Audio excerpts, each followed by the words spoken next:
I was scrolling through my photos today, hoping to find the things that drained my energy throughout this year. Because at the end of every year, I feel an immense desire, or rather, a need, to declutter my mind, to put everything on a shelf in order so it looks pretty. It helps me, and probably many other people, to create the illusion of clean slate at the beginning of each year. As I was scrolling, I realized what an intense year I've had. A lot of projects, planning, trips, new friends, traveling. It feels like this year multiplied my life by 3, people wise, which is, of course, a good thing. I love people. But the same way I love strawberries. In the summer, it's their season. They're everywhere. In the fridge, in the garden, in the freezer, in the smoothies, and in every dessert, in cafes and restaurants. Somewhere around the middle of July, you can't imagine not having strawberries around all the time anymore. You're no longer irritated by the quantity or popularity. You're used to it. I'm that person. It's the middle of July. I'm used to strawberries and I'm very close to hating them. Not really. I've always prided myself on the ability to be alone. I'm an only child, and this ability came pretty easily to me. It was always my explanation for the number of hobbies I've been interested in. I have no one to entertain me, so of course I'm going to have lots of hobbies, I tell myself until this very day, which, after thinking about it, I'm starting to believe might not be the entirely true, but I'll come back to that later. Since now it's well established that I'm alone in the family, as a consequence of this, I never feel bored or lonely when I'm alone. I learned to have fun without people and to love who I am. Useful skill. But when all of a sudden the amount of people that are in your life on a daily basis triples, your true self trips away and you find yourself stuck to your photo app on your phone or watching every video and obsessing over every photo in hopes of finding one where you felt like yourself. Real you. I found it. It was more than a year ago. Terrifying, right?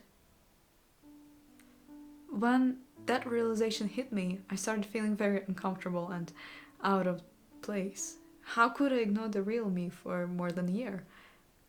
How and when did I lose her? Or did I simply grow into a different person and I should stop stressing myself out? When I was in middle school, I used to call my friend every time I went to the store or ended up home alone because back then, in my head, being alone equaled to being lonely. Looking at the pictures I've taken throughout this year, I realized that I started becoming that person again. Instead of embracing a day off or free evening and enjoying time with myself, I ran away from it. I said yes when someone wanted to hang out. I even scheduled meetings with other people, including people who didn't give me energy, just so I wouldn't have to be alone. And when you're surrounded by many people, every one of them has an opinion, and because people often feel like they should give advice, they usually do. Only recently have I started realizing how many other people's opinions about my life I'm drowning in. Every time I try to come back or come up for air and take a breath, someone else hands me another piece of advice. A little dramatic, but there's something in this theatrical metaphors that calls my name. And honestly, that's on me. I don't like conflicts. It's much easier for me to listen, nod, and agree than to say that I never asked for their opinion in the first place. I thought I was being kind. I thought I was doing the right thing. Now I understand that this is exactly where I started losing myself. I have strong opinions, I have strong values, many of them aren't understandable to other people, and in my head that's okay. I don't need people to understand them, I just need them to respect my choices, and if they can't, I isolate myself. I'm the kind of person who doesn't really care whether someone likes me or not. What matters to me is being honest. When someone asks me a question, it's important for me to answer truthfully rather than to put on a mask and say what I know they would like me to hear. I think some of my previous statements contradict this idea, but I guess that's fine. I'm full of contradictions that I myself still haven't fathomed. So along the way, I became an entirely different person. It's easy to do when you're surrounded by different people with different opinions and different worldviews, most of which are not similar to yours, and those opinions will replace your own. That's why I think it's very important to dedicate time to being by yourself, with your thoughts, without the presence of another human being. We like to say that social media is a distraction, and it is.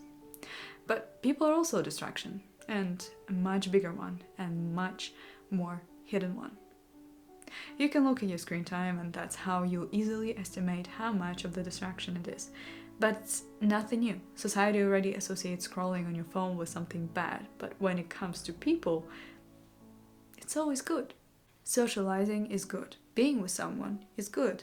Spending time with people instead of being alone is, good. Rarely do we talk about the special kind of distraction that comes from always being available, from always being involved, from entertaining yourself with other people's problems, trying to help, trying to fix, trying to be needed, from being afraid of missing out, from always being there for others, even when you realize you're no longer there for yourself. Over the last year, I've been losing myself more and more in other people.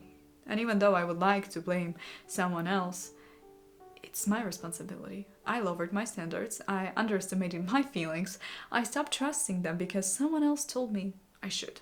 I drifted further and further away from my dreams because the people around me have different worldview on what matters in life.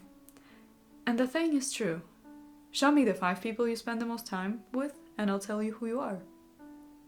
The problem was that in that list of 5 people, I wasn't there.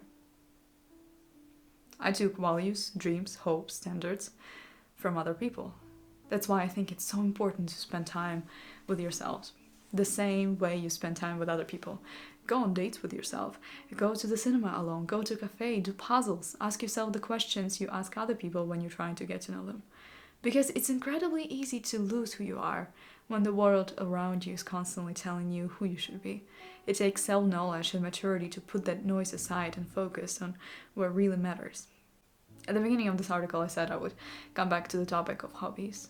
This is me coming back to it. There's almost nothing I haven't been interested in at some point. Playing instruments, reading, writing, singing, painting, acting, dancing, yoga, Pilates, writing poems, running, weightlifting, cooking. The list could go on and on. But what I recently realized is that in my case, many of these hobbies are also a distraction. We see trends everywhere. Social media shows us what's cool to do, what's impressive, what's worth pursuing, and while it's not necessarily a bad thing, it made me question my own motivations. With every hobby I have or want to start, I now ask myself one simple question. Would I still do this if I knew I could never show it to anyone? For the last 3 or 4 years, I've been learning how to juggle. Would I learn it if I knew no one would ever see it? No. And maybe that's the easiest way to check whether something is really yours. I think if you would want to take something from it, or if I would want to give a conclusion, it would be this. First, spend time alone and define who you are before someone else gladly will tell you who you are and will put labels on you. Second, ask yourself questions you ask other people when you try to get to know them. Shortly, just have conversations with yourself.